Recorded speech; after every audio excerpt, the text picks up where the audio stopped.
Bienvenue dans votre revue d'actu du vendredi 28 avril 2023. On démarre avec du football, avec Youssouf Sabaly qui a repris l'entraînement collectif avec le Real Betis. Absent depuis la fin de la dernière trêve internationale avec la sélection nationale, Sabaly a pu s'entraîner normalement avec les hommes de Manuel Pellegrini ce jeudi. Ainsi, le latéral droit de 30 ans qui a déjà manqué 5 rencontres avec son club devrait normalement être disponible pour le choc face au FC Barcelone ce samedi pour le compte de la 32e journée de la Liga. Mercato, Iliman Ndiaye pourrait migrer en Lombardie avec 13 buts marqués, 9 passes décisives et 60% de dribbles réussis depuis le début de la saison. Le Sénégalais Iliman Ndiaye affiche des stats époustouflantes à seulement 23 ans et peut être considéré comme l'un des principaux artisans de la montée de Sheffield United en Premier League.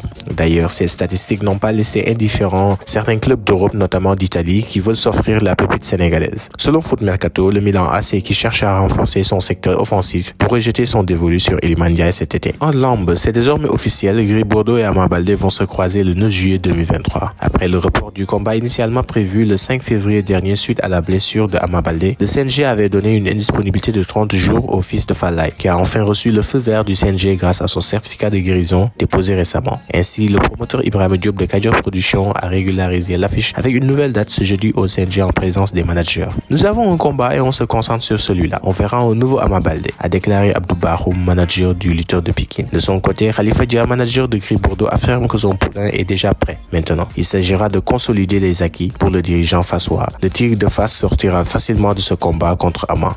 Le duel historique entre Pékin et Fass s'annonce donc passionnant et la date est déjà connue. Avec la grosse qui a vu son open press être annulé, le lutteur de Fass n'a pas tenu son traditionnel show d'avant-combat qui était prévu jeudi soir au terrain Diankala de Grand Dakar. La faute à un arrêté préfectoral qui a rejeté la demande de tenue de cet événement pour des raisons de sécurité. Le préfet a annulé l'open press pour éviter les troubles comme le cas d'agression et de vol. À chaque fois qu'il y a un événement ici, certains jeunes en profitent pour semer le chaos, a confié un riverain. Pour assurer le respect de ces décisions préfectorales, un important dispositif sécuritaire a été dépêché sur les lieux. 2 véhicules de police étaient garés devant le terrain où il n'y avait pas l'ombre de la cause. Le site numéro 1 du sport au Sénégal, sport.com, est maintenant disponible en version application mobile sur iOS et Android.